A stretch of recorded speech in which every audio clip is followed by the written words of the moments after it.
Ok. Donc, l'enregistrement est lancé. Donc, à nouveau, bienvenue sur ce webinaire dans le cadre de l'Université du réseau des référents handicap. Donc, aujourd'hui, nous sommes sur un webinaire, l'intelligence artificielle au service de l'inclusion.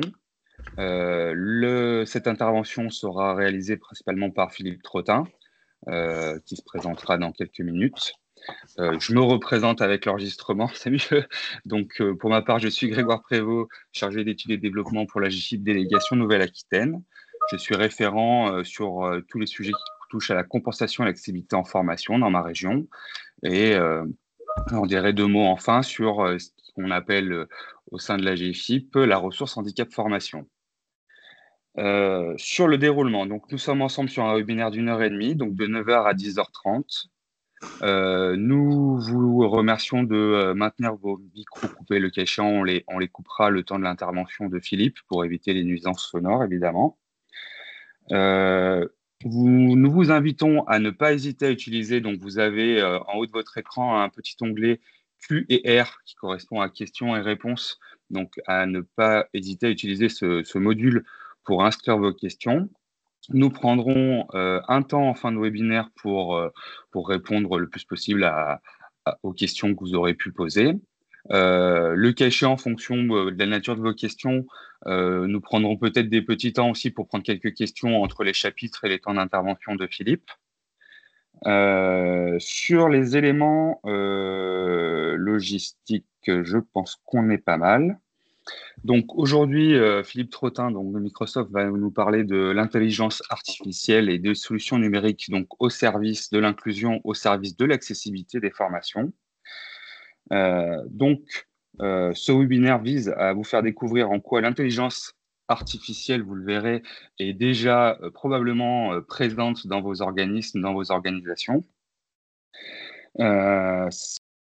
Son intervention vous expliquera et soulignera en quoi l'intelligence artificielle et les solutions numériques sont une opportunité réelle et dans quelle mesure cette opportunité peut faire ressource pour vous pour améliorer l'accessibilité de vos formations, de votre organisme formation et de vos formations, mais aussi pour répondre aux besoins particuliers des apprenants qui pourraient s'exprimer en lien avec le retentissement du handicap. Je pense que pour le chapeau introductif, je peux à présent céder la parole à Philippe. Un grand merci Grégoire pour cette introduction. Je vais me présenter avant de partager mon écran. Donc effectivement, je suis Philippe Trottin. Moi, je suis à la fois le directeur de la mission handicap de Microsoft France et je suis aussi en charge des sujets d'accessibilité numérique. Et vous allez le voir, l'intelligence artificielle fait bien entendu partie de toutes les solutions finalement qui permettent de créer un numérique plus inclusif. Alors, je vais partager tout de suite mon écran et la présentation. On va faire quelques démos dans ce webinaire, hein. Donc, voilà, on va faire un mix entre quelques slides et des démonstrations. Et pour commencer, un petit plan hein, donc sur la présentation. On va faire quelques généralités sur le handicap et sur l'intelligence artificielle pour remettre tout le monde au même niveau sur ces thématiques-là. Une introduction à l'intelligence artificielle générative pour expliquer aussi ce que c'est que... alors, tout le monde connaît ChatGPT. On va parler un peu de Copilot, qui est le pendant Microsoft de ChatGPT. On peut parler d'autres solutions, évidemment, hein, Watson et autres solutions qui peuvent exister, que vous pouvez utiliser dans vos organisations. On va parler aussi de l'intelligence artificielle dans un premier temps au service des enseignants, donc finalement des organismes de formation et des formateurs.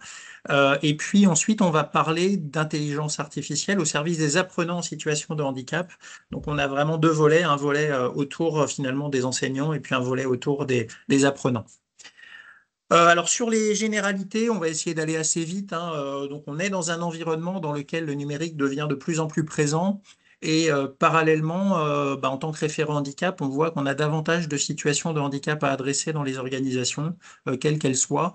Pourquoi? Parce que la population mondiale vieillit, parce qu'on repousse l'âge de départ à la retraite et donc on a davantage de seniors dans les organisations et donc potentiellement davantage de handicap.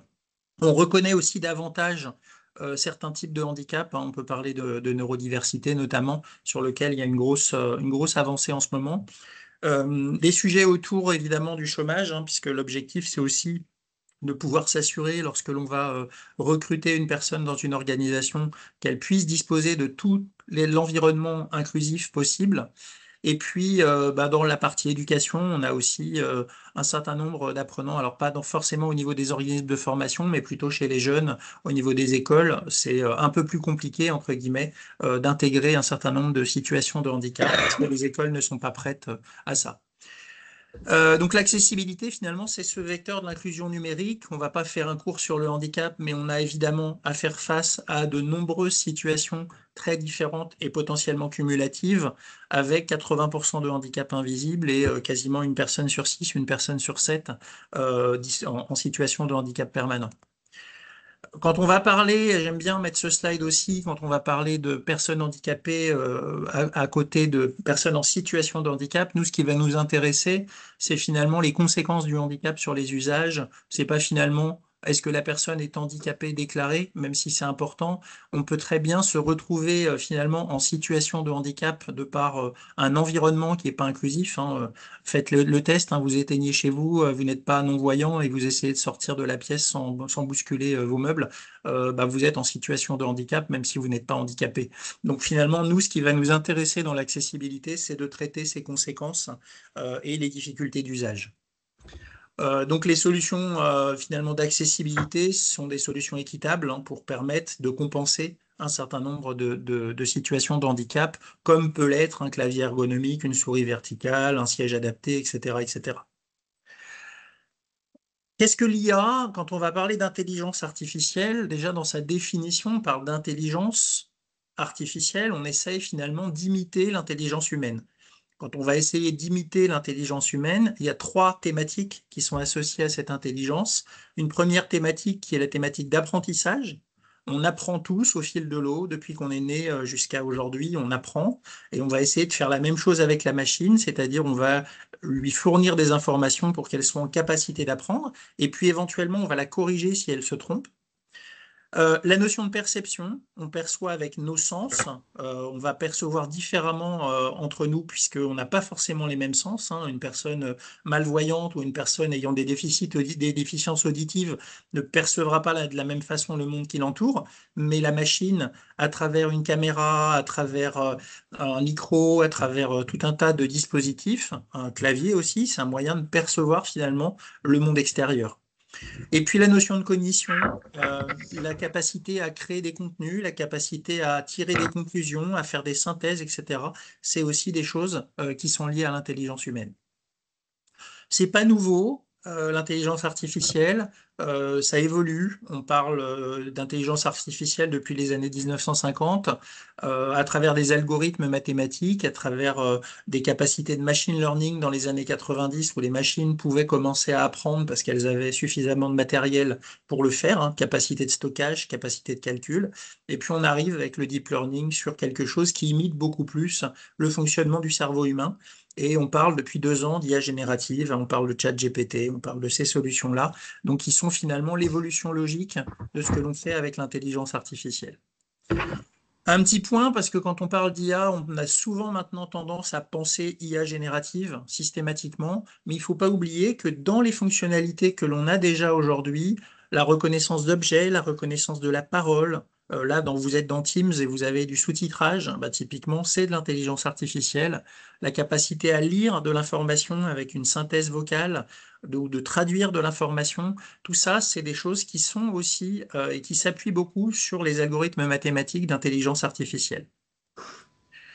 Donc, quand on va parler finalement d'IA dans un contexte de formation, on va avoir vraiment les deux aspects. Un aspect au niveau des apprenants. Quelles sont les solutions que les apprenants vont pouvoir utiliser pour suivre plus confortablement une formation et être en capacité d'appréhender tout ce qui lui est partagé?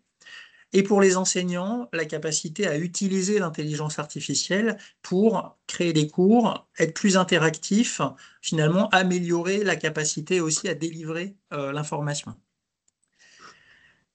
Alors si on parle un peu d'IA générative, ce qui est assez impressionnant, c'est que quand on parle d'IA générative, on est dans la première fois en train finalement de superviser le travail d'une machine, c'est-à-dire on donne une consigne à la machine la machine va obéir à la consigne, et puis on va dire à la machine, un peu mieux faire, ou non, c'est parfait, ou au contraire, tu t'es trompé.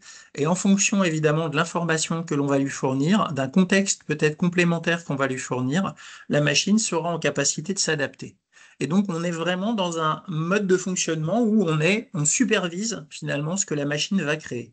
Et c'est à peu près la première fois dans l'histoire où on a finalement capacité à dire à la machine, c'est pas moi qui vais te régler, c'est pas moi qui vais changer ton comportement, je vais simplement te donner des informations complémentaires qui vont te permettre de t'adapter à la situation. Alors, qu'est-ce qu'on peut faire avec de l'IA générative, hein? On peut générer du texte, on peut générer des images, on peut générer du code informatique, de la musique, des vidéos, on peut échanger, en suivre une discussion. Si on veut, par exemple, commencer par une petite démonstration sur ce sujet de discussion, je vais aller sur une version gratuite de Copilot. On va sur copilot.microsoft.com. Donc, copilot.microsoft.com, c'est un équivalent d'un chat GPT, entre guillemets, sur lequel on va pouvoir poser un certain nombre de questions. Et je vais pouvoir, par exemple, dire à la machine, on va démarrer, hop, une petite seconde, le temps que ma machine se réveille. J'aimerais que tu m'aides à créer un cours sur des sujets RSE. Est-ce que tu peux me proposer ce plan de cours? Donc, je lui pose la question et à partir de là, il va être capable finalement de me donner un certain nombre de modules avec une structuration qui est une proposition évidemment sur lequel je peux très bien lui dire non, je suis pas d'accord ou au contraire, je suis d'accord. Mais derrière, je peux rentrer en conversation avec la machine. Salut Philippe, on reprend le plan de cours RSE. On en était à la gouvernance d'entreprise. Oui, alors j'aimerais que tu me donnes la définition, par exemple, du sujet RSE.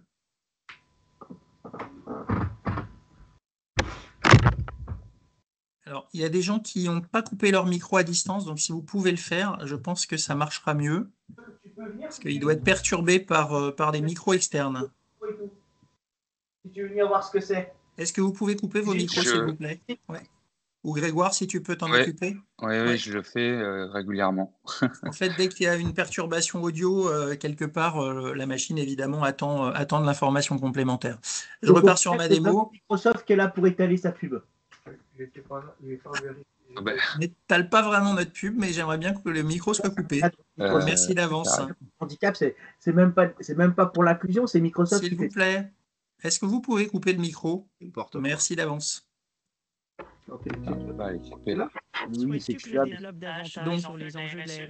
Donc voilà, par exemple, j'aimerais discuter un peu de la définition du sujet RSE. Parfait. La RSE implique que les entreprises agissent de manière éthique et transparente, tout en prenant en compte leur impact sur la société et l'environnement. C'est une approche intégrée visant le bien-être de toutes les parties prenantes. Peux-tu me donner quelques axes sur les sujets RSE?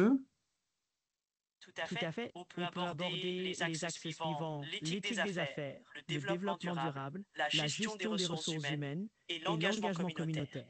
Chaque axe a ses propres nuances. Bon, je vais le couper, mais en fait, comme vous avez vu, j'étais au départ dans un module dans lequel finalement je lui ai posé une question et puis je suis rentré en mode conversationnel en fait avec la machine pour lui poser des questions complémentaires. Donc ça, on peut le faire évidemment avec toutes les formes d'IA générative. Alors, on va revenir sur la présentation. Quand on parle finalement d'IA générative, on parle de la capacité à une machine finalement de s'appuyer sur des algorithmes mathématiques qui ont été entraînés avec un certain nombre de données. Ça peut être des données vocales, ça peut être des données textuelles, ça peut être des vidéos, ça peut être tout un tas d'informations. Et donc, ces services qui sont pré-entraînés, on va pouvoir s'appuyer dessus pour lui poser des questions. En fait, c'est un peu comme une super encyclopédie sur laquelle on va donner de l'information, on va donner du contexte, de façon à ce que la machine puisse générer un résultat. Et donc, quand on commence à interroger un environnement, un LLM, en fait, on va donner à la machine toutes les informations qui vont lui permettre de comprendre ce qu'on attend d'elle. Et puis ensuite, elle va nous donner une information si on n'est pas satisfait du résultat, on va la réinterroger en lui donnant des informations complémentaires.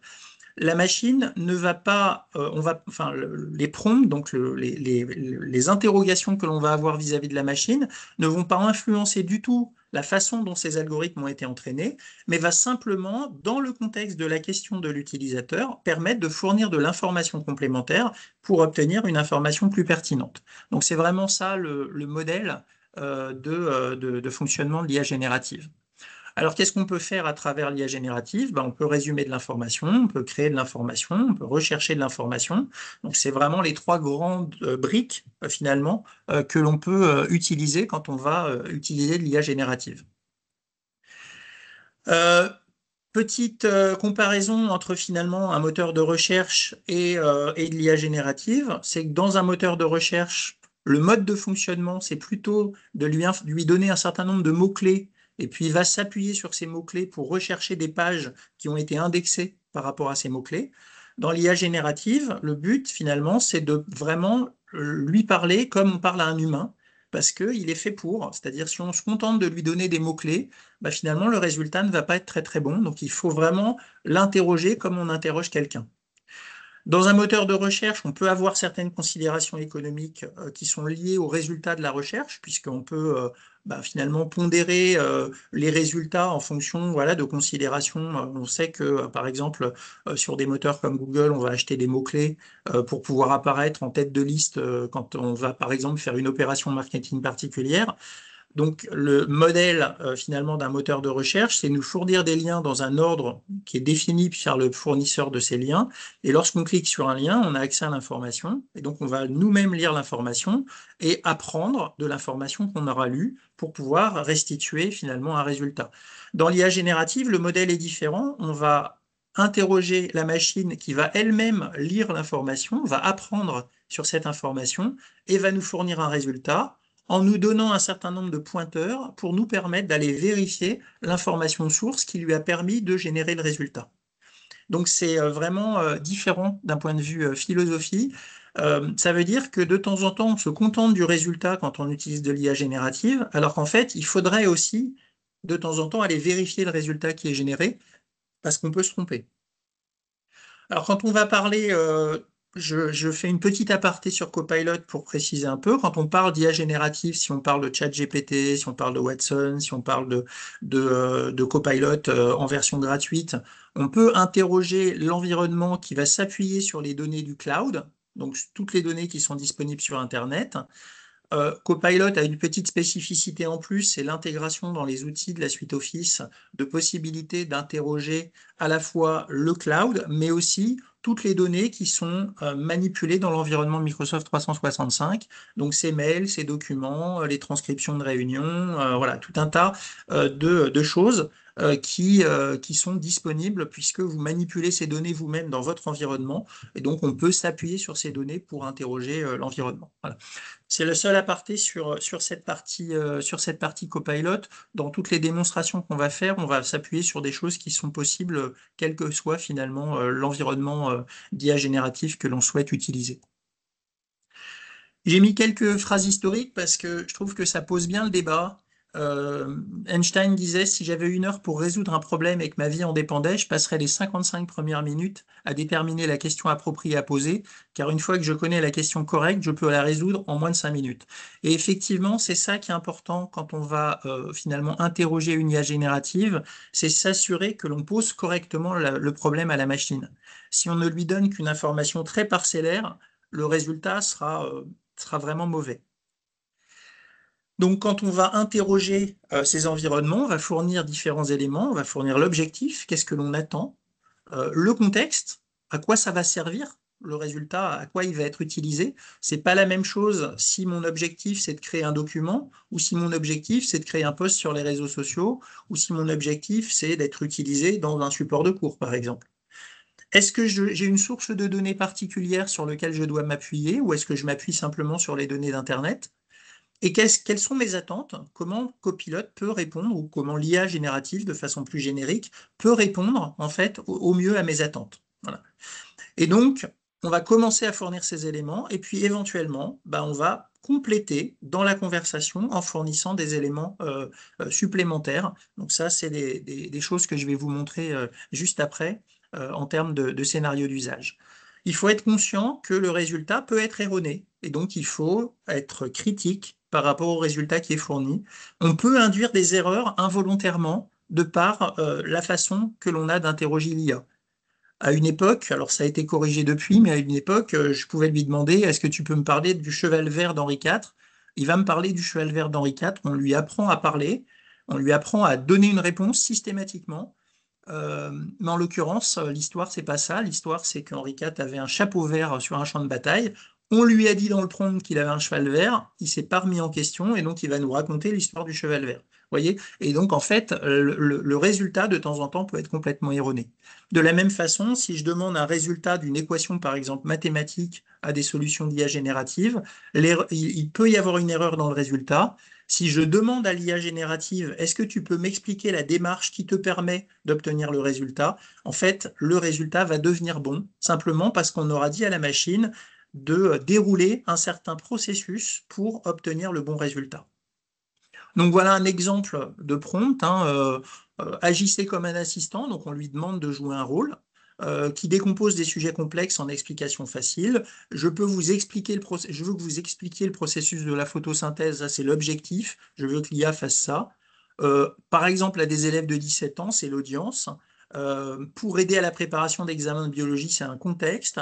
Votre réponse doit être de 300 mots écrits sur un ton amical. Donc ça, c'est les limites que je vais imposer à l'IA. C'est un exemple que j'utilise pour des jeunes, mais typiquement, on peut l'appliquer à n'importe qui. Donc, vous pouvez très bien, à un moment donné, en tant que, par exemple, responsable d'une formation, dire, bah voilà, je veux que tu sois l'assistant d'un enseignant qui va, qui a pour rôle de travailler sur, je sais pas, l'accessibilité numérique. Mon public, ce sont des adultes qui font ceci et cela. L'objectif, c'est qu'ils aient bien compris tous les contextes en relation avec l'accessibilité numérique. J'aimerais que le résultat soit quelque part très structuré et qu'il ne dépasse pas 3 pages, par exemple. Et donc, grâce en fait à toute cette information-là, le système va me fournir un exemple de réponse et donc je vais pouvoir m'appuyer dessus et puis finalement dire à la machine est-ce que ça me convient ou est-ce que ça ne me convient pas. Si ça ne me convient pas, je vais expliquer pourquoi ça ne me convient pas. On va le faire comme si on avait un assistant humain à côté de nous. Alors, si on regarde rapidement l'intelligence artificielle au service donc, des enseignants, quelques exemples, donc je vais partir en mode démonstration. Je vais aller créer en fait une nouvelle conversation. Alors ça c'est important, le côté nouvelle conversation, ça permet simplement de dire à la machine, oublie tout ce qu'on a échangé au préalable, on repart sur un nouveau sujet. Donc on repart d'une page blanche. Et donc à partir de là, je vais pouvoir lui fournir une information. Alors je vais juste faire une petite manip de copier-coller pour lui fournir une information sous forme de texte, voilà. Donc contexte, je suis un enseignant dans un organisme de formation et je suis en charge de donner des formations à des adultes. Je travaille actuellement sur la création d'un cours sur la RSE en entreprise. Peux-tu me fournir un exemple de plan de cours sur le sujet? Voilà, c'est un peu l'exemple que j'ai pris tout à l'heure. Et donc il va me sortir évidemment ce plan de cours. Donc ça, c'est déjà un bon début. Je peux derrière lui dire, ben voilà, maintenant j'aimerais que tu me donnes un certain nombre d'éléments qui sont utilisés dans le cadre d'un plan RSE, par exemple. Donc, typiquement, je lui dis, peux-tu me fournir une liste de KPI sur le pilotage des actions RSE que je pourrais suggérer aux apprenants pour la mise en place d'une gouvernance? Peux-tu me fournir ces indicateurs dans un tableau?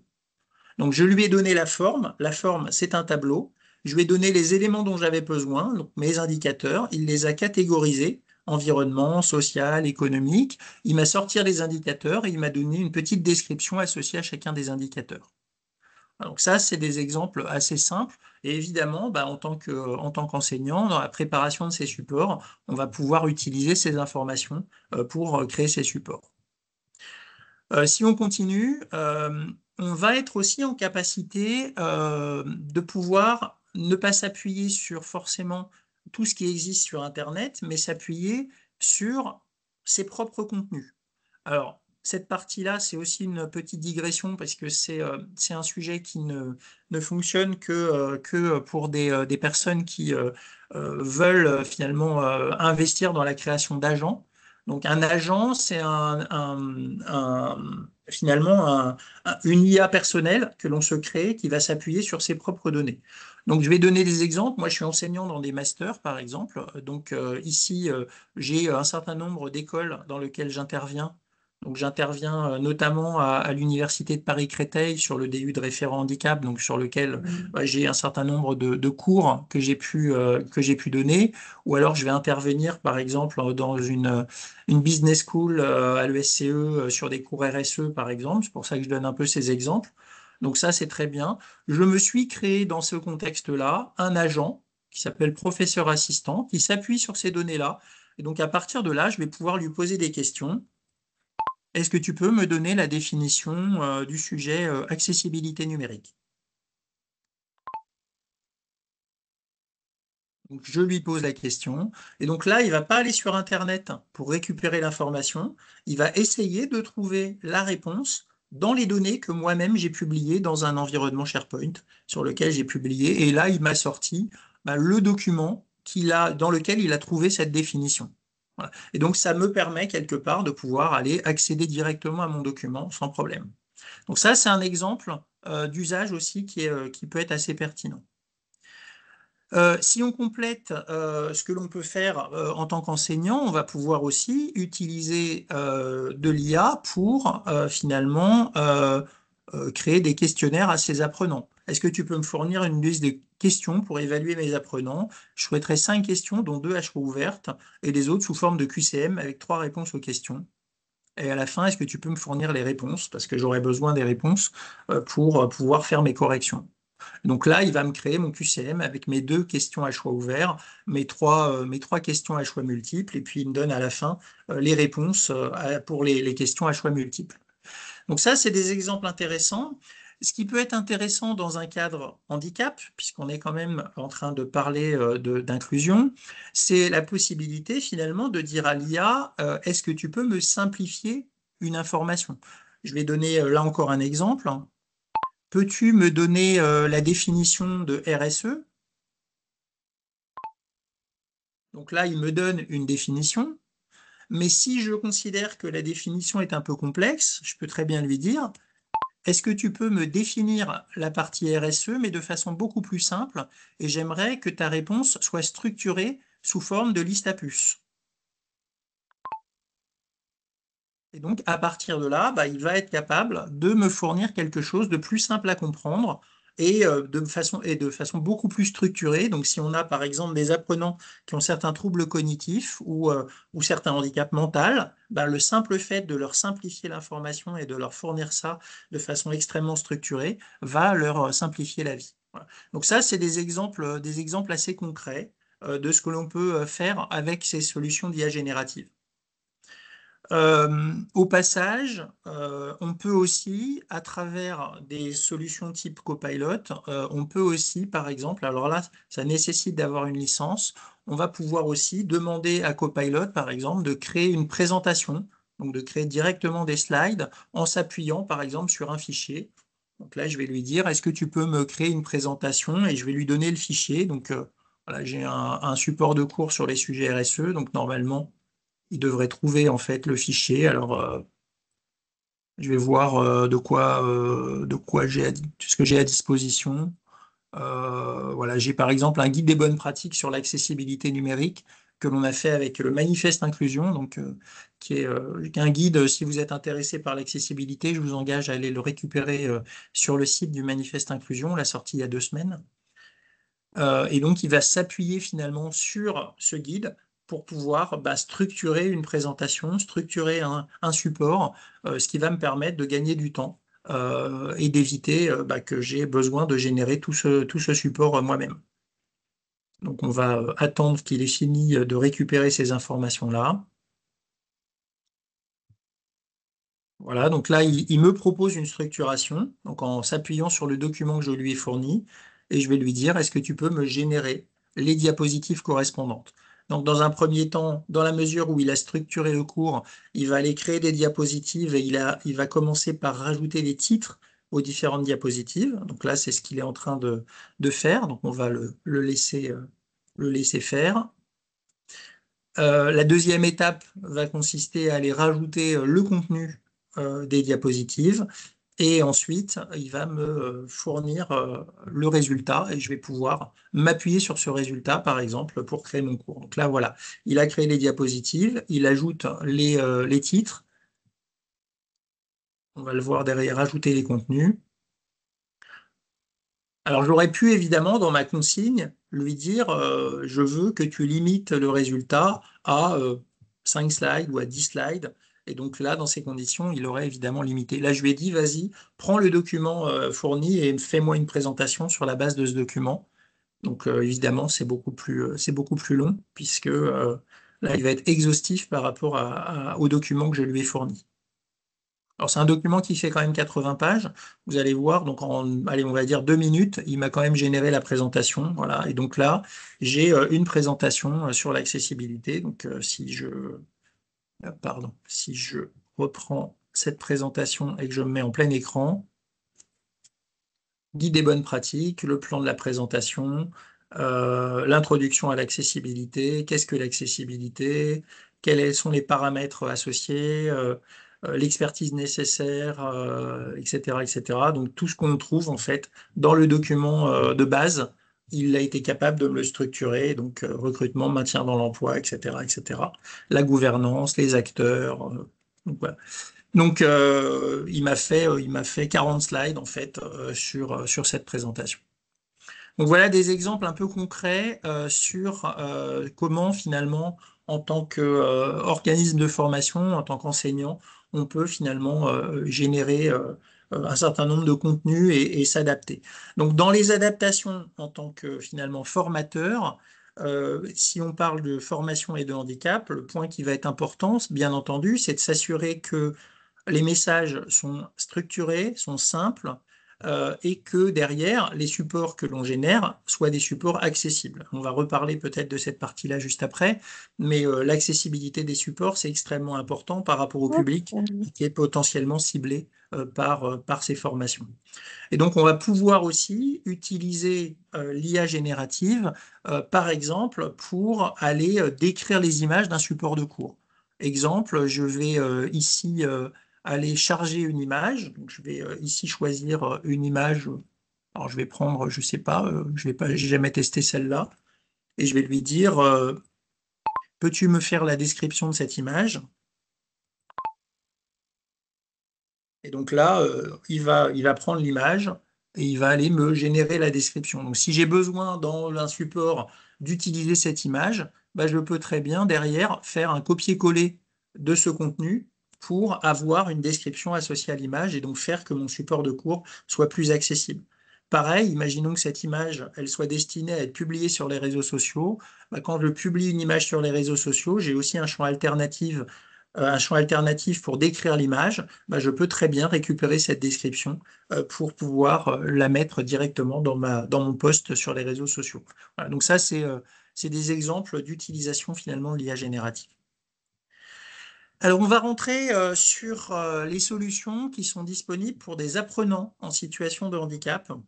Donc, c'est la partie, je pense, la plus intéressante par rapport à ces thématiques. Alors, Grégoire, il y a peut-être effectivement quelques questions en avance de phase.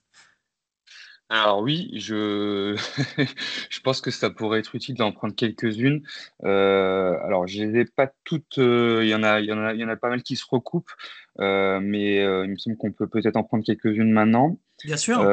Sur les solutions que tu as citées parmi certaines citées ou même certaines de la démonstration, on a pas mal de questions, savoir sur la question de la gratuité ou non des différentes solutions Oui. aujourd'hui. Alors effectivement, donc quand je suis sur l'environnement, alors je vais repartager peut-être mon écran, comme ça va être plus précis. Quand je suis sur l'environnement copilot.microsoft.com, donc voilà, quand je suis sur cet environnement, ça c'est un environnement qui est plus complètement gratuit. Donc, on peut interroger l'IA de façon gratuite et de façon sécurisée. La seule chose que ça nécessite pour pouvoir utiliser cette version-là, c'est d'avoir un compte Hotmail, Live, enfin un compte Microsoft gratuit ou un compte Google, hein. Vous pouvez vous authentifier avec le compte que vous souhaitez, mais il faut qu'il y ait un compte qui soit signé.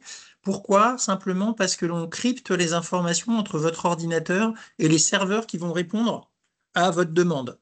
Et donc, on ne veut pas, évidemment, que n'importe quel pirate puisse récupérer toute l'information que vous allez mettre dans votre prompt. Et donc, pour pouvoir le garantir, il faut obligatoirement qu'on ait un jeton de sécurité.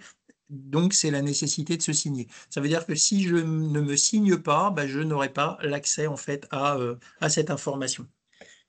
Euh, et donc, Mhm. ce qui est gratuit, c'est à la fois donc, cette partie-là, où si vous utilisez le navigateur Edge, vous avez un bouton ici qui vous permet de pouvoir aussi interroger à travers Copilot des choses dans le navigateur.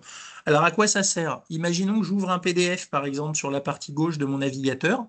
Ben, je vais pouvoir poser des questions sur le PDF. Et donc simplement dire, bah, est-ce que tu peux me résumer ce PDF? Est-ce que tu peux me résumer le PDF en anglais? Est-ce que tu peux aller me trouver une information dans ce fichier? Ou si je suis sur une page Internet, de la même façon, pouvoir poser des questions sur la page qui apparaît. Donc ça, c'est des choses qui sont gratuites. À partir du moment où, au niveau de son compte, on a une licence Copilot, hein, donc un Copilot Microsoft 365, dans ces conditions, on a en plus, dans les outils, vous voyez ici, j'ai Travail et Web. Donc quand je suis sur le web, c'est vraiment la version gratuite et je vais m'appuyer sur toutes les informations publiées sur le web pour pouvoir rechercher de l'information. Si je suis sur travail, là, ce n'est pas le web qui va m'intéresser, c'est mon environnement de travail Microsoft 365. Et donc, dans ces conditions, je vais pouvoir poser des questions. Je ne sais pas, est-ce que tu peux me ressortir une synthèse des mails associés à l'URRH? Alors, je vais lui écrire l'URRH parce que en le dictant, ça ne marche pas bien. Donc là, dans la mesure où je suis sur la partie travail et que j'ai une licence Copilot, donc une licence payante, bah, il va être capable d'aller analyser mes mails et de ressortir les différents échanges que j'ai pu avoir pour l'URRH. Et j'ai pas eu besoin d'aller dans ma messagerie. Vous voyez, j'ai eu pas mal d'échanges en fait. Et donc, il est capable de me mettre même des pointeurs vers les échanges que j'ai pu avoir sur les différents sujets. Par exemple, ici, on a eu un échange. Alors, si je clique dessus, il va être capable d'aller me retrouver dans mes mails l'endroit où on a discuté du sujet. Voilà, donc, en l'occurrence, d'une formation qui aura lieu demain, puisque demain matin, je fais un autre webinaire sur la partie accessibilité numérique avec Florence Matra. Donc, il est capable d'aller me retrouver le mail correspondant dans ma boîte mail. Voilà. Et donc c'est assez pratique. Mais là, ça nécessite évidemment d'avoir une licence. Donc, en résumé, si je reprends ce slide-là qui montre pas mal le sujet, en résumé, si j'utilise Copilot Chat, donc copilot.microsoft.com, ou si j'utilise Edge en mode web, là, je suis gratuit, mais la seule information qui m'est accessible, c'est l'information qui est disponible sur Internet. Si je souhaite avoir une intégration dans les outils de Copilot, donc avoir un Copilot directement dans Word, dans Excel, dans PowerPoint, dans Teams, etc. Et si je souhaite, enfin, et ou si je souhaite accéder à mes contenus, mail, documents, transcription, là, il faut que j'ai une licence Microsoft 365 Copilot. Microsoft 365, on voit, c'est un logo M365 Copilot. Voilà. Peut-être une dernière chose sur la partie agent que j'ai pu montrer tout à l'heure, donc les agents qui sont ici. La création d'un agent est gratuite. C'est la consommation de cet agent. Quand on va consommer l'agent de façon un peu conséquente, imaginons que cet agent, je le mette à disposition sur un portail web, par exemple, pour en faire un chatbot.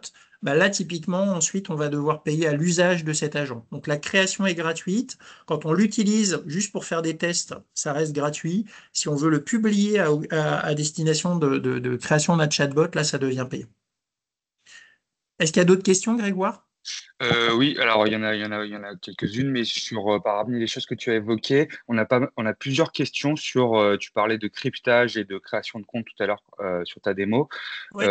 Et même avant ça, on avait des questions sur que deviennent les données de nos recherches, entre autres. Alors, c'est aussi une bonne question. En fait, euh, au niveau des serveurs de Microsoft, donc du cloud, alors quand on parle de Copilot, hein, si je parle de ChatGPT, ça va être les serveurs d'OpenAI, etc., etc. Ou si on parle d'autres fournisseurs, hein, Google en fournit, IBM en fournit, enfin il y a beaucoup de solutions qui peuvent exister. Là, les modèles mathématiques et les données d'apprentissage sont stockés sur ces environnements cloud des éditeurs. Les informations que vous fournissez quand vous allez interroger l'IA, ça, ce sont des informations volatiles.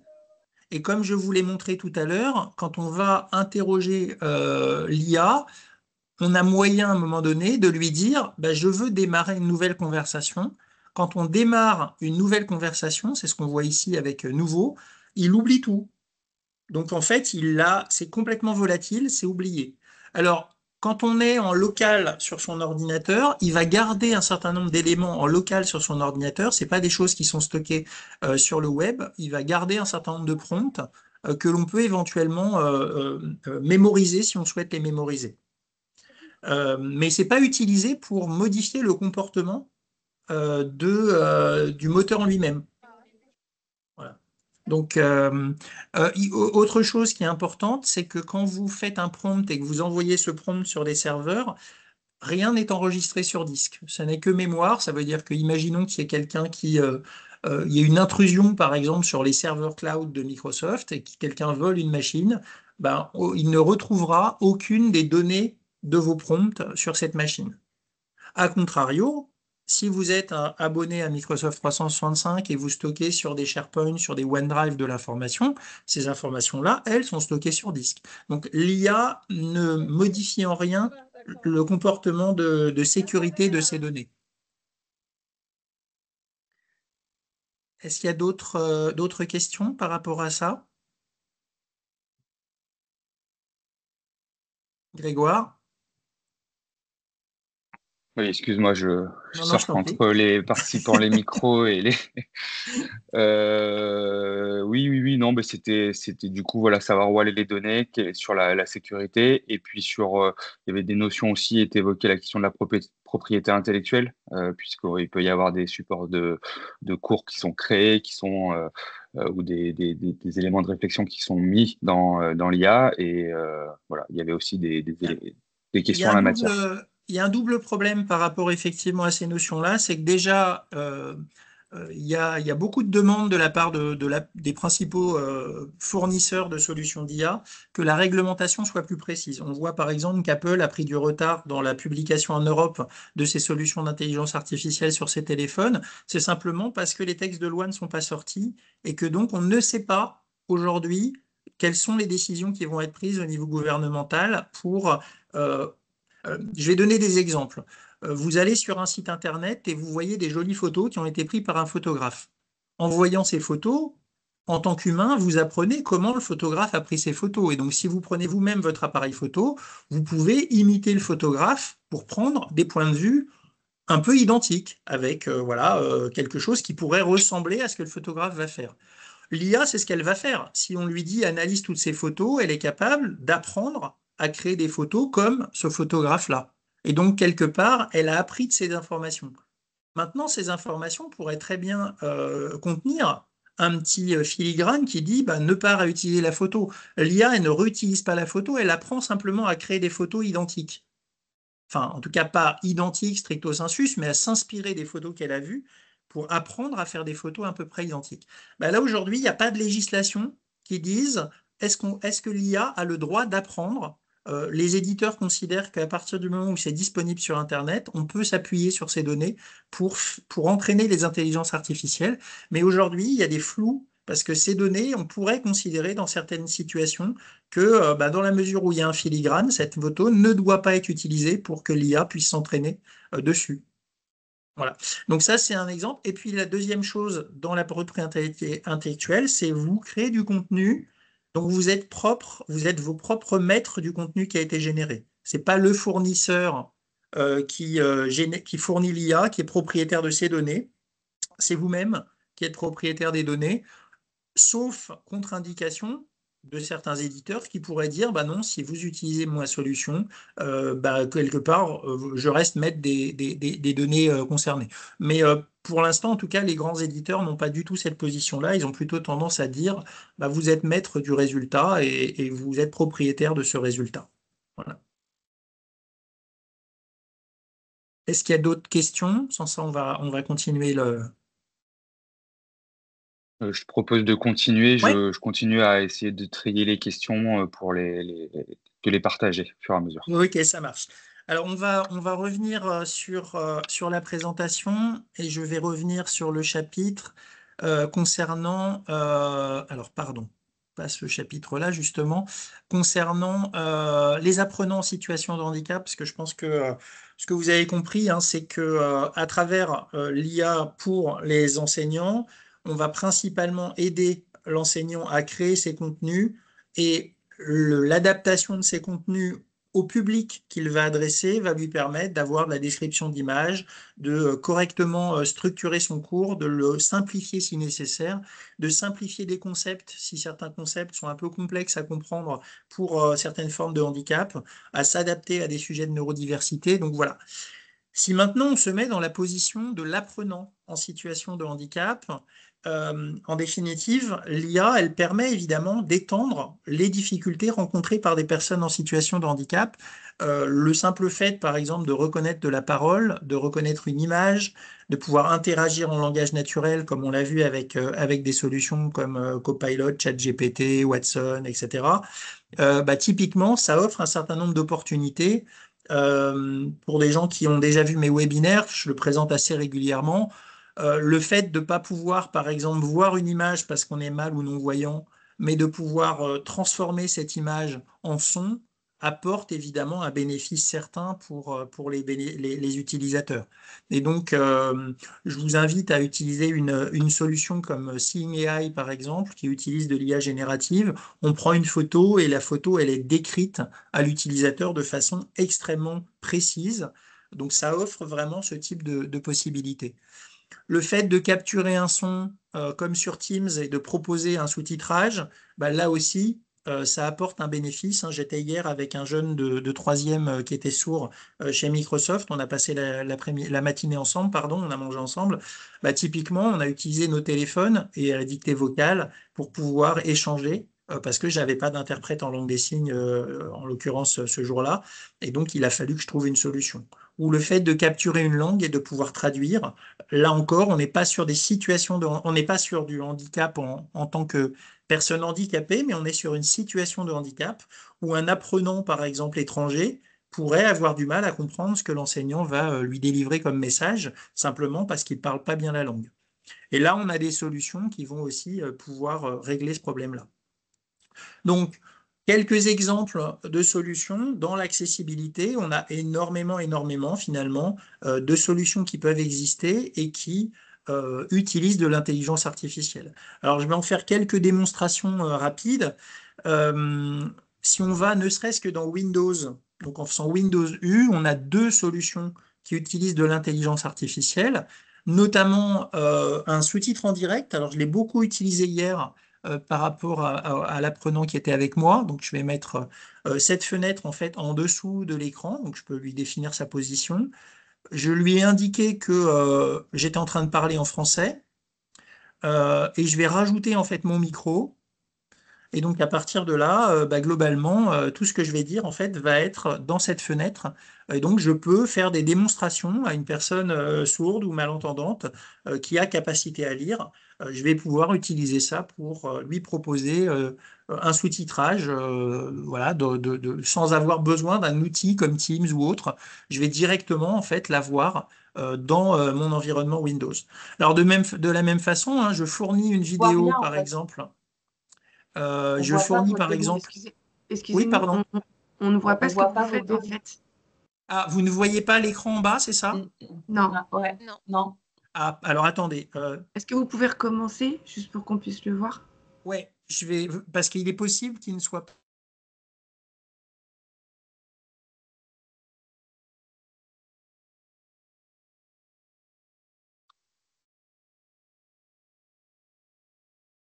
On n'entend plus rien du tout.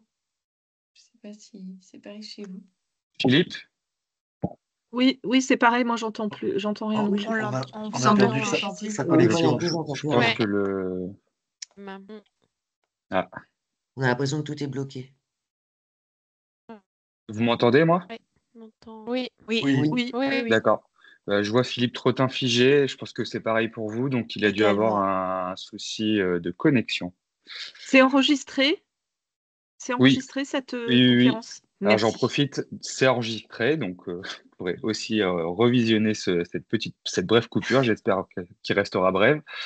Le support est transmis, c'est le cas surtout par principe, par défaut, sur tous les webinaires, ateliers et autres contenus distanciels. Le support est transmis à tous les participants. Voilà.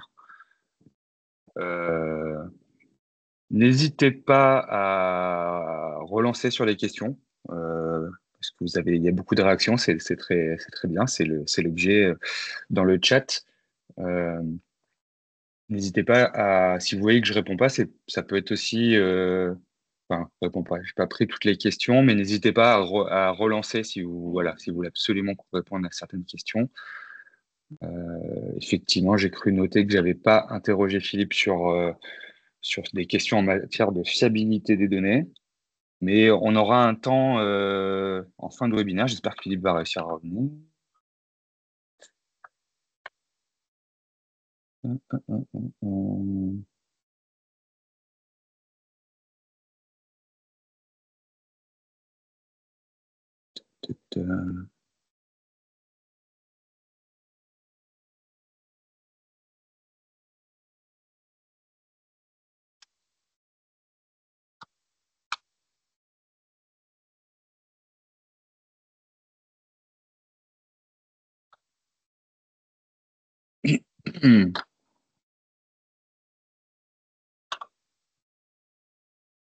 Donc, Philippe a un problème, c'est ça?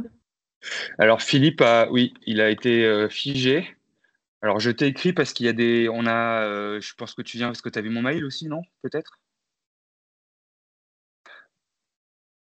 J'ai surveillé le chat surtout. D'accord. Bon, pour vous, vous êtes Philippe. Donc, du coup, j'ai pas mal de messages. Donc, Philippe a été déconnecté. Tu m'entends? Oui. Philippe a été déconnecté, donc pour l'instant, pas de nouvelles. Et j'ai pas mal de messages dans le chat qui indiquent des participants qui ont eu une déconnexion, qui n'arrivent pas à revenir avec un message indiquant une session complète. Ce qui m'étonne par rapport à la jauge, mais...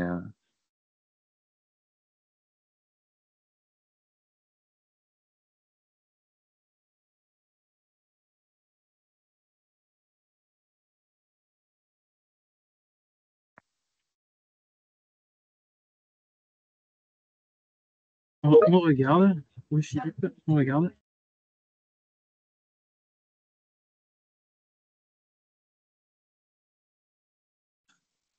Excusez-moi, oui, je suis là de nouveau. J'ai eu un vrai problème.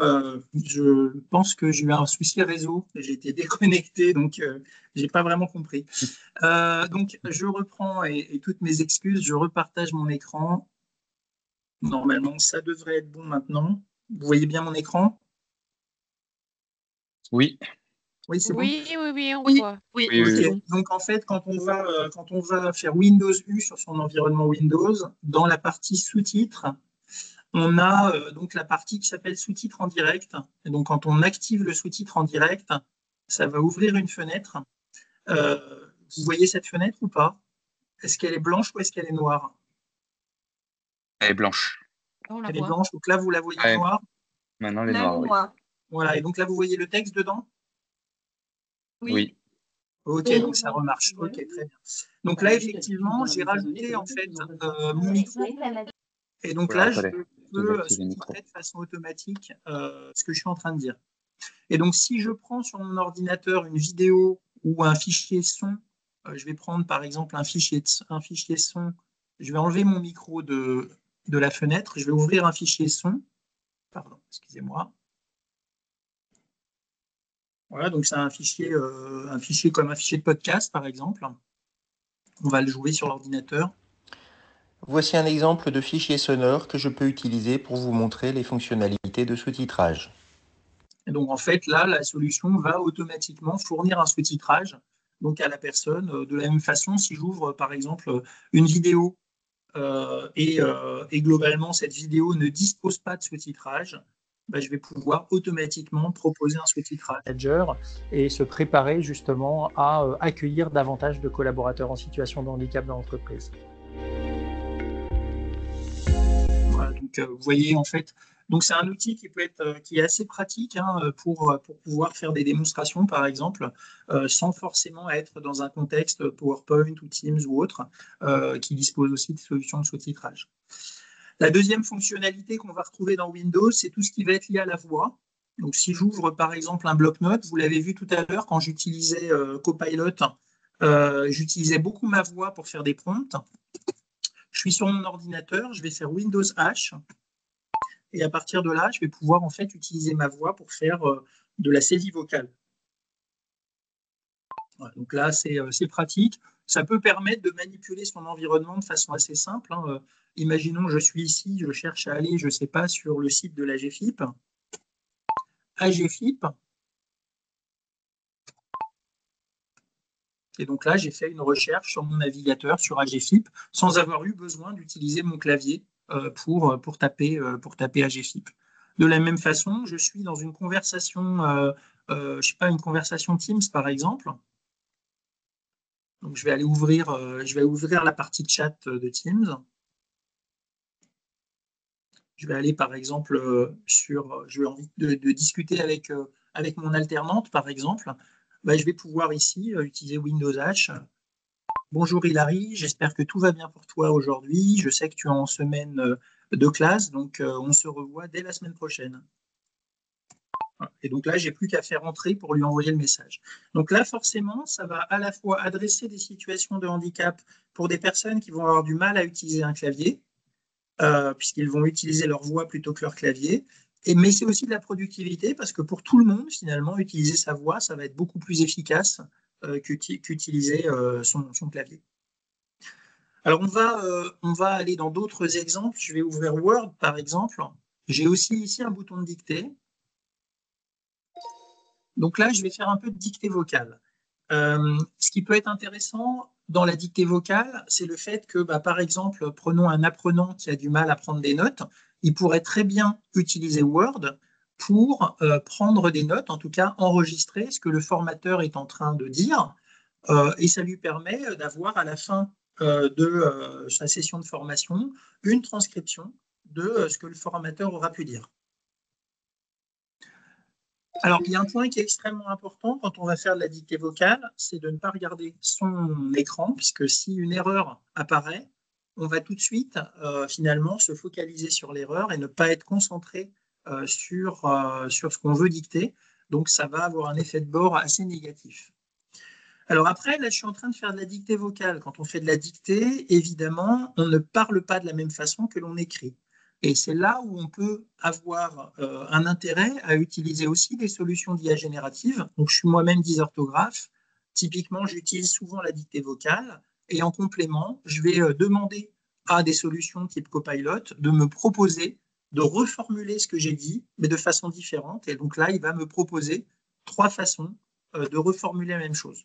Donc, c'est là où le fait d'avoir un Copilot intégré peut avoir un bénéfice. Mais si vous n'avez pas de licence Copilot, vous pouvez très bien aller sur la version gratuite de Copilot et puis dire à Copilot, est-ce que tu peux me proposer 3 façons de reformuler les phrases suivantes?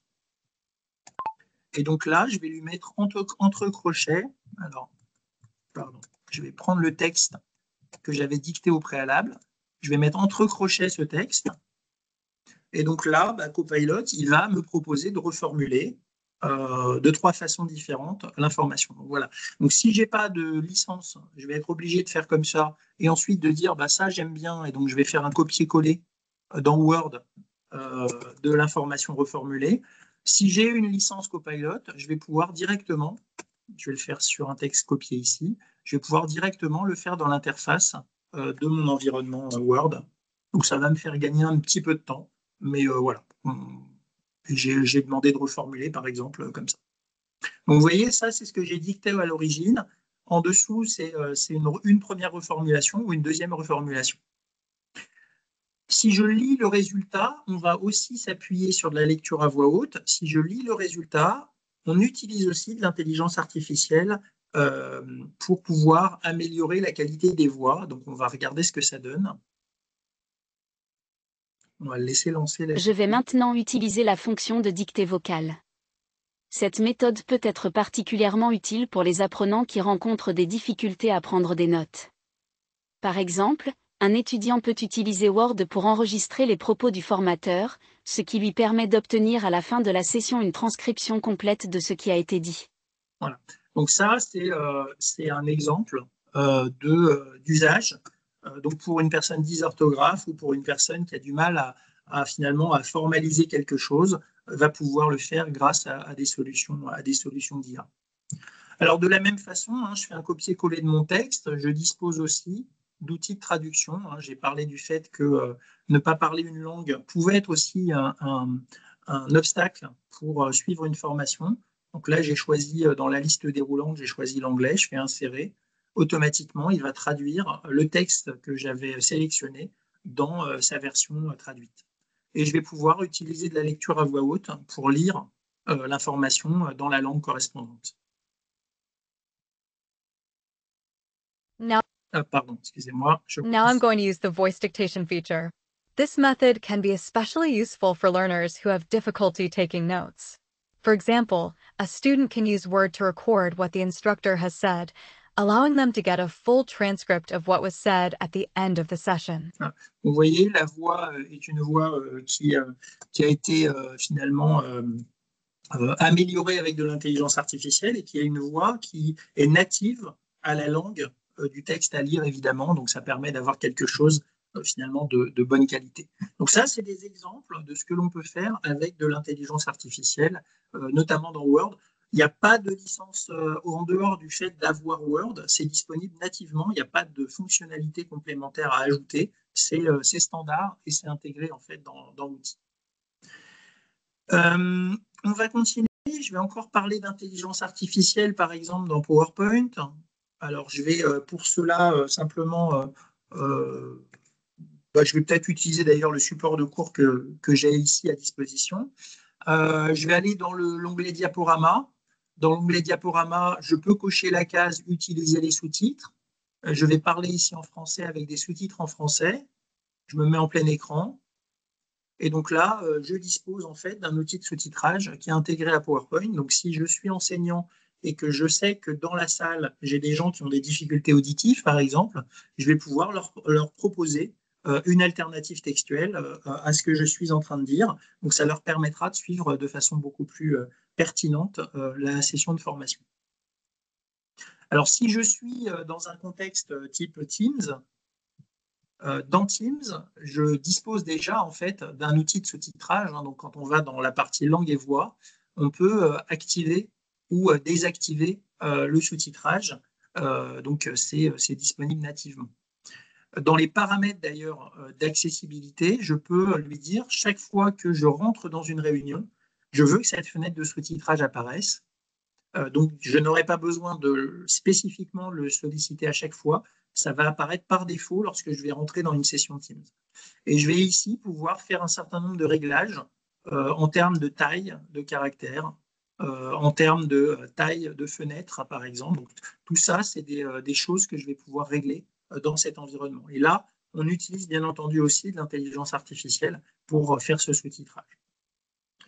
Revenons sur PowerPoint. Je vous ai montré le fait de pouvoir rajouter des sous-titres, donc grâce à l'IA, de rajouter des sous-titres pour les apprenants. Mais imaginons que j'intervienne par exemple en anglais, mais que j'ai des apprenants qui ne parlent pas cette langue et qui ont besoin de sous-titres en français. So now, for example, I'm doing the presentation in English, but you can benefit from the subtitle in French. So it's really powerful for inclusion. Donc, on l'a fait dans ce sens-là, mais on peut aussi considérer que vous êtes en train de faire votre support, mais vous avez dans la salle, par exemple, une personne qui est un réfugié ukrainien qui suit la formation. Et donc là, typiquement, vous faites votre présentation et vous allez lui proposer, dans son contexte à lui, un sous-titrage qui va être dans sa langue. Donc ça lui permettra finalement de suivre le support, de suivre la formation sans avoir de difficultés particulières. Voilà. Donc c'est vraiment des exemples qui sont assez intéressants en fait dans ces contextes de formation.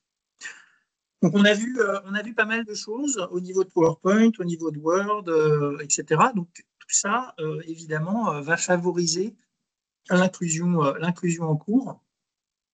Alors attendez, je vais enlever les sous-titres dans PowerPoint.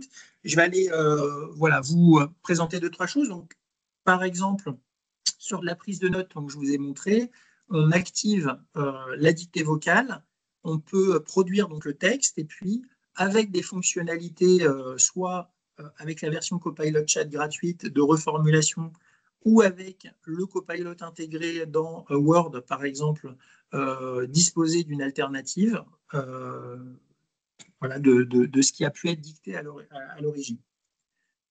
On peut aussi utiliser l'IA en tant qu'apprenant pour aller un peu plus loin sur un sujet. Donc là, par exemple, je vais utiliser je suis apprenant, je participe au cours RSE que je vous ai montré en tant qu'enseignant tout à l'heure.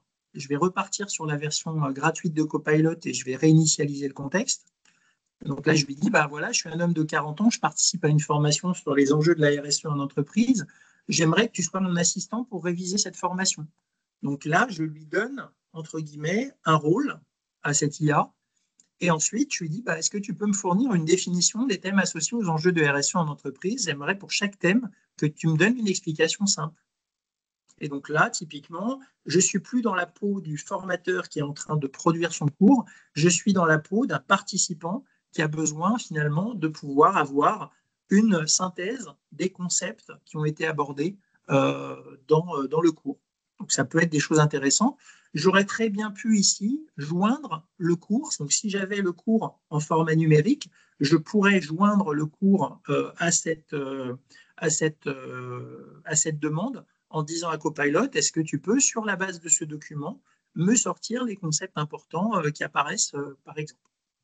On peut aussi lui demander de nous entraîner. Donc on peut par exemple lui dire, j'aimerais que tu m'aides à approfondir ce cours et pour cela, est-ce que tu peux me poser des questions? Après chaque question, attends que je réponde et puis en fonction de ma réponse, est-ce que tu peux m'indiquer si ma réponse est juste ou est fausse? Et si elle est fausse, la compléter. Donc là, je vais donner un contexte. Et donc là, il va commencer à me poser des questions. Pourquoi la transparence est-elle importante dans la gouvernance d'une entreprise?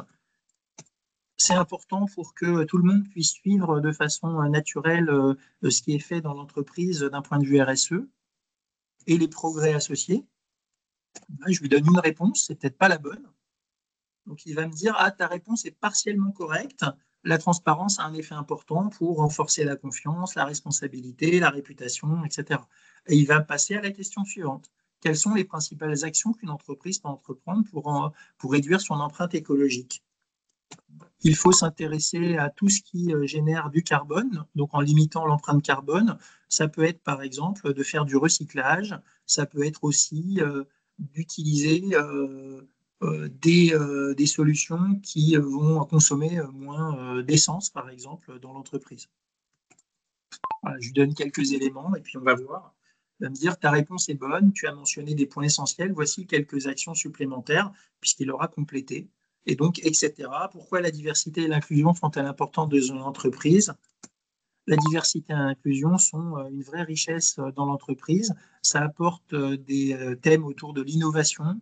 Le fait aussi de pouvoir ressembler à ses clients, c'est extrêmement important. Donc, il y a là un certain nombre d'éléments qui permettent finalement d'intégrer mieux, notamment les personnes en situation de handicap dans ces organisations.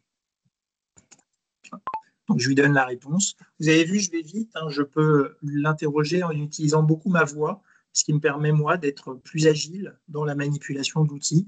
J'utilise toujours Windowsage pour le faire, ce que je vous ai montré tout à l'heure, etc., etc. On va revenir sur le support. Donc, on peut lui demander de créer un tableau, par exemple, avec les enjeux.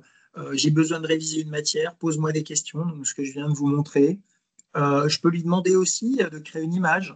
Je vais le faire parce que je n'ai pas eu l'occasion encore de le faire. J'aimerais que tu me crées une image pour représenter ce cours. Je n'ai pas besoin de lui reparler de RSE parce qu'il est dans un contexte dans lequel il sait qu'on vient de parler de RSE. Et donc là, il est en train de me faire un dessin, une image, entre guillemets, sur le sujet. Donc voilà. Alors, est-ce que ça représente ou pas bien le cours? Après, c'est à l'appréciation. Mais je pourrais lui dire, je ne suis pas satisfait. L'image que tu m'as générée ne représente pas très, très bien les axes RSE. Est-ce que tu peux, par exemple, me faire une image qui va parler un peu plus d'écologie? Donc là, je lui ai donné une information et donc là, voilà, il va me refabriquer une image différente qui tient compte de mes remarques que j'ai pu lui faire. Voilà, donc là, il me fait quelque chose qui est beaucoup plus lié à la nature, etc. Voilà, c'est perfectible, mais en tout cas, j'ai pu lui demander d'être un peu plus précis, un peu différent dans ce qu'il allait me générer comme résultat. Alors, on peut aussi, quand on utilise de l'IA générative pour participer à un cours, on a aussi des solutions, par exemple dans Teams, qui vont permettre de synthétiser de l'information. Donc, par exemple, moi, j'ai une communauté handicap chez Microsoft dans laquelle on a des réunions régulières. Les réunions, on les enregistre pour les personnes qui sont absentes. Et donc, il est capable de me ressortir les notes de la réunion. Donc, je n'ai pas eu besoin de les générer. Ça a été fait de façon automatique. Je peux éventuellement revenir sur la réunion précédente dans laquelle j'ai à la fois l'enregistrement vidéo, les intervenants, les notes qui ont été prises et puis des tâches de suivi sur lesquelles on a mis les acteurs qui étaient en responsabilité sur les différentes actions qui avaient été décidées. Par exemple, la formation des managers de Microsoft, où on doit envoyer un ensemble de messages pour identifier des volontaires pour filmer des vidéos. Voilà, typiquement, ça, c'est quelque chose qu'on a dit pendant la réunion et qui a été automatiquement synthétisé par des solutions d'intelligence artificielle intégrées aux outils.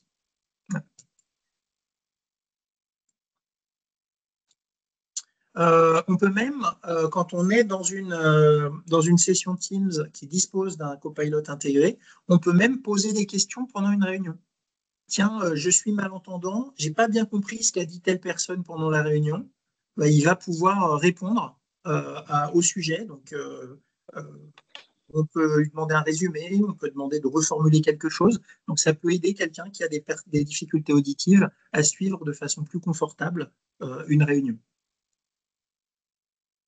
On va s'arrêter là pour. Est-ce qu'il y a des questions déjà par rapport à ce qu'on a vu dans cette deuxième partie? Grégoire? Alors, il y a beaucoup de questions. Alors, c'est ma première intervention en appui de cette présentation, mais il y a effectivement, du coup, Philippe, tu fais beaucoup de démonstrations pour illustrer ton propos et pour vraiment, je pense, illustrer tout le champ des possibles et toutes les ressources qui finalement sont déjà pour bon nombre disponibles pour tous gratuitement via Internet ou disponibles dans des versions de base dès lors qu'on a une solution Office plus ou moins de base ou certaines versions aussi payantes supplémentaires. Oui. C'est vrai que du coup, je pense que ça met en appétit les participants. On a des questions, on a beaucoup de questions extrêmement pratico-pratiques. Si j'en prends une au hasard, est-ce qu'on peut utiliser la fonctionnalité de création, de génération des sous-titres pour qu'elle se mette sur, lorsqu'on a créé une vidéo sur Canva? Donc vraiment, il y a des questions extrêmement précises et particulières. Oui. J'ai fait une réponse généraliste, vraiment quand même en rappelant de ne pas hésiter à regarder au ralenti certaines démos, puisque là, on est quand même plus sur une sensibilisation sur vraiment toutes les ressources sur le champ des possibles, et non véritablement une formation à l'usage de ces outils. Je te laisse peut-être essayer de répondre à celle-ci, je regarde pour t'en donner une ou deux autres, mais... Oui, alors si je peux regarder, je vais regarder aussi les questions. Sur la partie carte mentale, par exemple, Copilot n'est pas très adapté. Il n'est pas très fort en fait en carte mentale. Donc il y a d'autres outils qui peuvent exister. Je suis en train de rechercher. J'avais un stagiaire qui est venu chez Microsoft et qui m'a partagé les outils qu'il utilisait. Mais en fait, de temps en temps, ça peut être intéressant d'aller fouiller un peu les solutions d'IA générative qui peuvent exister. Voilà, mon alternant me proposait par exemple d'aller chercher quelque chose qui s'appelle napkin.ai, napkin.ai, qui est assez fort dans la création de cartes mentales, par exemple, quand on a ce type de besoin. Si on regarde un petit peu, alors pour l'utilisation de Copilot dans Teams, oui, il faut une licence Copilot 365. C'est la même licence que celle qui est associée en fait à l'intégration de Copilot dans les outils comme Word, Excel, PowerPoint, etc. Par contre, on a aussi une autre possibilité sur Teams, c'est qu'il existe une version de Teams Premium, qui est moins chère que Copilot, qui permet aussi de faire des synthèses de réunions et qui permet d'avoir les comptes rendus que j'ai présentés tout à l'heure sont faits avec Teams Premium et pas avec Copilot, en fait. Alors, une question sur les images générées par l'IA, elles ont toujours cet aspect dessin animé. En fait, non, ça dépend un peu de la façon que l'on va avoir de poser la question.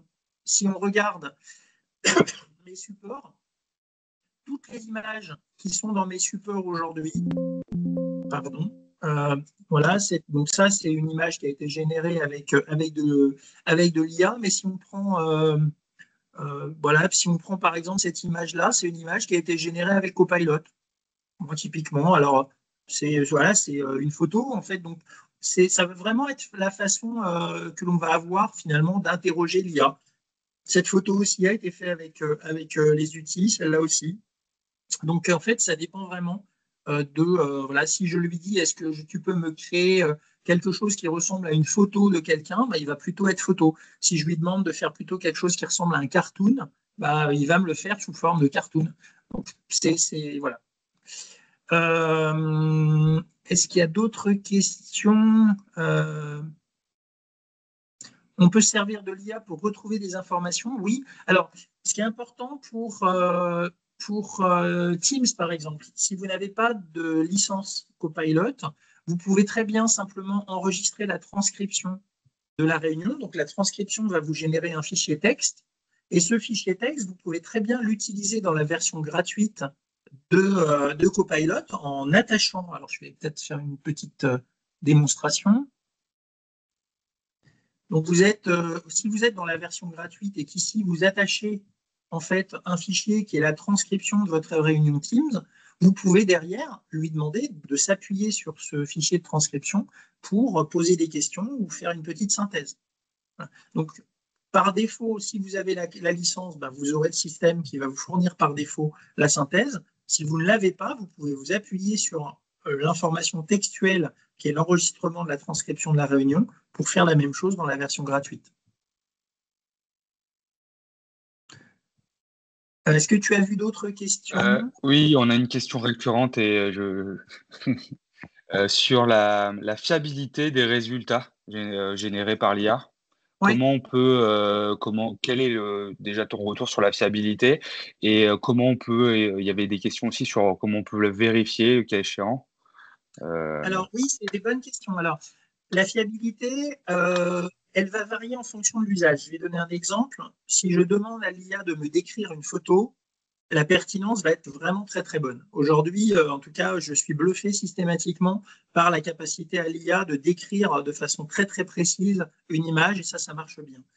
Si on parle d'informations textuelles qui ont été trouvées sur Internet, typiquement, l'information, plus vous allez poser de questions précises en fournissant du contexte, en disant à l'IA ce que vous attendez réellement, mais comme vous pourriez poser la question à un assistant ou une assistante qui serait avec vous, le résultat va être plutôt bon. Et lorsque l'IA génère un résultat, il fournit des pointeurs. Alors, je vais peut-être vous le représenter aussi pour vous montrer. Je vous l'ai montré un peu tout à l'heure, mais c'était peut-être pas forcément très apparent. Donc, je vais redémarrer, par exemple, une demande et je vais lui dire « Est-ce que tu peux me parler des Jeux Olympiques de Paris 2024 et me lister l'ensemble des sports qui sont pratiqués, par exemple, dans les Paralympiques ?» Donc là, il va faire sa recherche sur Internet, dans la mesure où, typiquement, je ne lui ai pas fourni d'éléments autres que cette question. Et donc là, on voit, j'ai des petits 1, par exemple, dans lequel il a été trouvé cette information sur quelque chose qui s'appelle Paris 2024, c'est reparti pour un tour, qu'il a trouvé sur MSN. Ici, il a trouvé ça sur paralympique.org.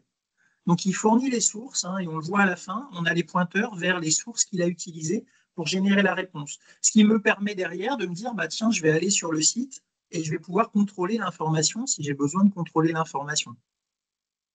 Donc, il faut vraiment, par rapport à la réponse qui est faite, être critique. Si on lui demande de synthétiser une information, je vais donner un exemple. Je vais prendre un texte, alors j'ai pas beaucoup de choses sur mon ordinateur, mais je vais prendre par exemple un texte du Petit Prince. Alors bon, c'est pour la petite histoire. Je vais coller le contenu. Hop. Je vais aller dans la version gratuite de Copilot. Je vais redémarrer quelque chose et je vais lui dire « Peux-tu me faire un résumé précis de ce texte sous forme de liste à puces ?» Donc là, je vais lui mettre le texte. J'ai collé l'ensemble du texte. Et là, typiquement, il est plutôt bon dans la capacité à résumer l'information. Et il est plutôt pertinent. Il fait rarement de contresens, mais bon. Voilà, donc c'est ça mes éléments de réponse, c'est que quand on va lire une réponse, il faut soit aller regarder la source qui a permis de générer la réponse, soit on considère que la réponse semble pertinente, soit l'utiliser comme moi je l'utilise, c'est-à-dire quand je vais par exemple créer des supports lorsque je fais mes cours en master, quand je vais créer mes supports, je vais principalement demander pas de générer le cours pour moi, mais je vais par exemple dire à l'IA, voilà, j'ai prévu de passer 2 heures avec mes étudiants pour parler de tel concept, quels seraient les thèmes que toi tu aborderais? Et donc il va me sortir un certain nombre d'éléments et je vais confronter les éléments que l'IA me fournit avec ce que moi-même j'avais imaginé au départ, ce qui me permet de compléter éventuellement mon cours.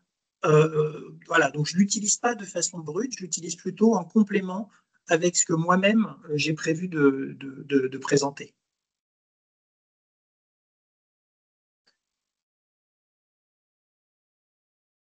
Est-ce qu'il y a d'autres questions? Alors, sur la génération de PowerPoint, donc, avec Copilot en version gratuite, on ne peut pas créer de support PowerPoint de façon automatique. Par contre, vous pouvez le faire avec ChatGPT. Quand vous faites du ChatGPT, vous pouvez générer des supports PowerPoint directement depuis ChatGPT. Voilà. Donc, c'est un choix côté Microsoft de ne pas le faire puisqu'on le propose dans la version payante de façon intégrée à l'environnement PowerPoint, donc on ne le laisse pas en version gratuite. C'est un choix économique. Il y avait des questions sur est-ce qu'on peut utiliser l'IA générative pour lui demander, par exemple, de transposer un support ou un texte en facile à lire et à comprendre. Alors, on peut l'utiliser pour simplifier les phrases. Donc, le facile à lire et à comprendre, finalement, il y a 2 aspects dans le sujet. Alors, on ne va pas générer de FALC parce que dans la définition d'une API, le FALC ne peut s'appeler FALC qu'à partir du moment où ce sont des personnes concernées par du handicap mental qui ont contrôlé le document généré. Donc, on ne va jamais parler de générer du FALC. Par contre, on peut aider à créer du FALC simplement en demandant à par exemple, Copilot, je te fournis un texte, est-ce que tu peux me faire un résumé ou est-ce que tu peux me reprendre ce texte et reprendre ce texte en créant des phrases simples, sujet, verbe, complément uniquement. Et donc là, il va prendre le texte d'origine avec des phrases qui peuvent potentiellement être complexes et il va me créer des phrases simples. Et je peux très bien derrière lui dire, est-ce que tu peux me générer des pictogrammes associés à tel concept ou à telle image? Donc je vais pouvoir compléter mon document par des pictogrammes qu'il aurait pu générer de façon automatique. L'autre possibilité, hein, c'est la possibilité aussi d'utiliser les pictogrammes qui existent dans PowerPoint. Hein. Donc, si vous avez PowerPoint, vous avez ici énormément de pictogrammes qui sont disponibles, que vous pouvez rechercher dans la bibliothèque de pictogrammes. Donc voilà, il y en a beaucoup, beaucoup. Ils sont classés par thème, hein, donc vous avez les différents thèmes qui sont ici. Donc si vous en avez besoin, il ne faut pas hésiter. Est-ce qu'il y a d'autres questions? Oui, alors il y en a pas mal, hein. En théorie, je pense que j'ai pas cet élément, mais je pense qu'on pourra, sur la base du question-réponse, en même temps que l'envoi du support et du lien vers le replay, probablement on pourra alimenter un question-réponse en faisant le tri, parce qu'il y a beaucoup de questions, mais dont un certain nombre se recoupent et d'autres sont extrêmement précises. Donc on fera cet exercice pour être plus exhaustif sur la réponse à vos questions. Alors, si j'en ai vu une quand même, est-ce que l'environnement en classe doit être calme et silencieux pour que ça fonctionne? En fait, tout vient du micro. Donc, moi, ce que je conseille quand on est dans un environnement de classe, c'est d'utiliser finalement une petite pieuvre externe. Je vais vous montrer. Moi, j'utilise par exemple, alors, voilà, j'utilise une pieuvre. Voilà, c'est une petite pieuvre ronde. Alors, on la voit pas bien parce qu'elle est masquée par l'IA, mais voilà, il y a plusieurs fournisseurs hein, qui fournissent ça. Donc, ce qui est intéressant, c'est que le micro, il est multidirectionnel et donc la voix est beaucoup mieux captée. Et donc, dans de la transcription, par exemple, ça marche. L'image est figée, hein, on ne voit pas. L'image est figée. Ouais, ça refigé, on ne voit pas, oui. C'est ça, en fait. Philippe? Oui? Tu vois pas. Non, c'est figé. Alors, je vais couper la caméra et je vais peut-être la redémarrer. Est-ce que vous voyez là? On le voit un peu à l'écran. On ne voit pas parce que je vais le mettre devant moi. Comme ça, non, mais on voit là maintenant. Là, on voit, oui. C'est bon. On voit. Ouais. Donc, ça s'appelle comment, pardon? Alors ça, c'en est une qui a été faite par Sennheiser, mais il y a tous les fournisseurs quasiment de dispositifs externes fournissent ce type de solution. Donc ça se trouve facilement. Hein, on peut chercher, je ne sais pas, je crois que c'est Pieuvre ou je ne sais plus comment ça s'appelle. Micro, et puis dans les micros proposés, vous allez retrouver ces petits micros ronds qui se connectent sur l'ordinateur. Et donc ça marche très bien. L'autre solution, évidemment, c'est que l'enseignant porte un micro-cravate qui est appareillé à l'ordinateur de l'élève. S'il y a un seul élève concerné, ça peut être aussi une solution d'avoir un micro-cravate ou alors un micro directionnel externe. Donc, dans ces conditions, c'est l'apprenant qui connecte sur son ordinateur un petit micro et qui dirige le micro vers l'enseignant. Donc, voilà. Mais en règle générale, la transcription textuelle marche vraiment bien. Hein. Une question sur la transcription LSF. Oui, alors dans la partie LSF, pour le moment, en fait, on manque de données pour entraîner des IA. Donc, il y a des sociétés, alors je vais vous faire une petite démonstration aussi. Il y a des sociétés, par exemple, comme Keia, qui fabriquent des avatars. Donc, voilà, exemple d'avatars qu'ils font. Donc, je vous en montre un.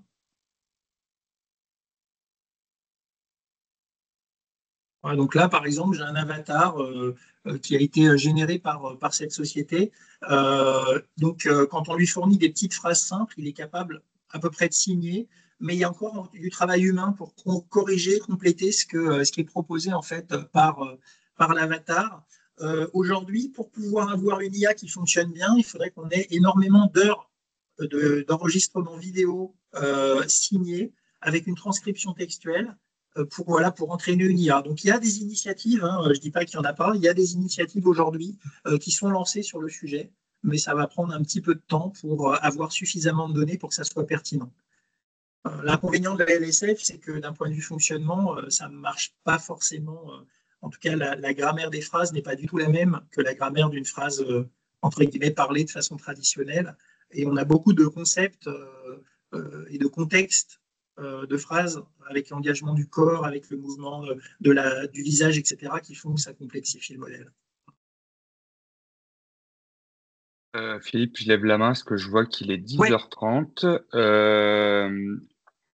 Du coup, Peut-être une petite d'abord, passe rapide sur les ressources formation, peut-être, avant de oui, clôturer. oui. Donc, simplement vous dire, à la fin du support, je ne vais pas vous le présenter, ce n'était pas l'objet, mais à la fin du support, vous trouverez 3 slides, dont celle qui est à l'écran, qui présente la ressource handicap formation. Donc, c'est le petit picto que vous voyez en bas hein, de nos fonds d'écran également. Depuis plusieurs années, l'Université du réseau des référents handicap, initialement historiquement créée à destination des référents handicap employeurs, a été très largement ouvert et alimenté de contenu pour les organismes, les référents handicap des organismes de formation. Ça se fait dans le cadre de la démarche ressources et de la stratégie, du plan stratégique et de la démarche ressources handicap formation de la GFIP. Cette ressource handicap formation, c'est aussi une offre de service. Donc, vous retrouvez des slides, si c'est des choses que vous ne connaissez pas, qui pourront vous informer sur l'offre de service ressources handicap formation qui est déployée par la GFIP dans l'ensemble des régions. Vous retrouverez aussi les liens utiles vers des outils digitaux qui sont également déployés dans l'ensemble des régions et pour tous les organismes de formation pour vous appuyer sur les différentes dimensions, qu'elles soient de l'amélioration de votre accessibilité, de la professionnalisation, formation, professionnalisation et aussi vous appuyer dans l'évaluation, l'identification des besoins de vos apprenants jusqu'à la formalisation, le cas échéant, d'une demande d'aide financière auprès de la GFIP. Donc, vous retrouvez tous les liens utiles là-dessus, y compris vers un certain nombre de webinaires qui sont accessibles en replay sur l'axe professionnalisation et le lien aussi vers la plateforme de professionnalisation déployée par la GFIP où vous retrouvez aussi un certain nombre de contenus qui pourront vous être utiles. Pour ceux qui sont encore là, je le redis parce qu'il y a eu de nombreuses fois des questions en la matière, donc je vous reconfirme. Il y aura un mail qui sera envoyé à tous les participants qui contiendra donc bien le support qui vous a été présenté aujourd'hui, le lien vers le replay, donc qui vous permettra de pouvoir revisionner à l'infini autant que vous voulez le webinaire de ce matin. Et on va aussi travailler à prendre toutes les questions et tenter d'y apporter une réponse ou en tout cas des éléments d'orientation. Je vous remercie très fortement Philippe Trottin pour son intervention. Je rejoins un certain nombre de commentaires hein, vraiment d'une grande qualité, très claire et très illustrée. Donc c'est vraiment extrêmement riche et intéressant. Je vous remercie toutes et tous pour votre participation sur ce webinaire et je vous souhaite une bonne continuation sur cette université du réseau des référents handicap et dans vos activités quotidiennes. Philippe, peut-être. Un grand merci Grégoire et puis merci d'avoir participé. Demain, je refais un webinaire à 9h sur les sujets plus d'accessibilité numérique, donc un petit peu moins d'intelligence artificielle, mais sur toutes les solutions d'accompagnement. Et puis, je vous le dis en avance de phase, il y a une formation qui sera disponible sur le site de l'AGFIP, donc on parlera aussi demain à l'occasion du webinaire, à la fin du webinaire. Il sera disponible pour tout le monde sur le site de l'AGFIP autour de l'emploi et du numérique. Donc voilà, venez demain si vous avez envie d'en savoir un peu plus. Et puis, bonne journée à tous et à toutes et profitez bien de l'université du RRH. Merci beaucoup. Merci Bonne beaucoup, journée. c'était super. Merci. Bonne journée. Bonne journée, au revoir. Merci beaucoup. Passionnant. Merci Grégoire. Merci Au Philippe. revoir. Merci Grégoire. Merci, au revoir. Merci. Merci, au revoir. Au revoir. Bonne journée. Merci, au revoir. Merci beaucoup. Merci, au revoir. Au revoir. Au revoir, merci. Au revoir, merci.